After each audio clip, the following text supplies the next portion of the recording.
ప్రార్థన.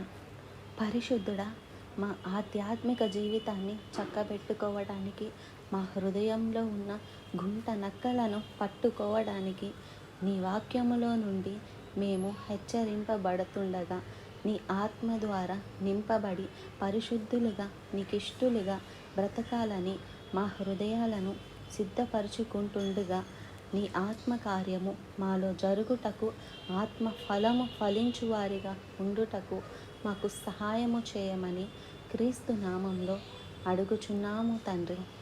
ఆమెన్. ఫలిస్తున్నారా? అభివృద్ధి పొందుతున్నారా? దీవించబడుతున్నారా?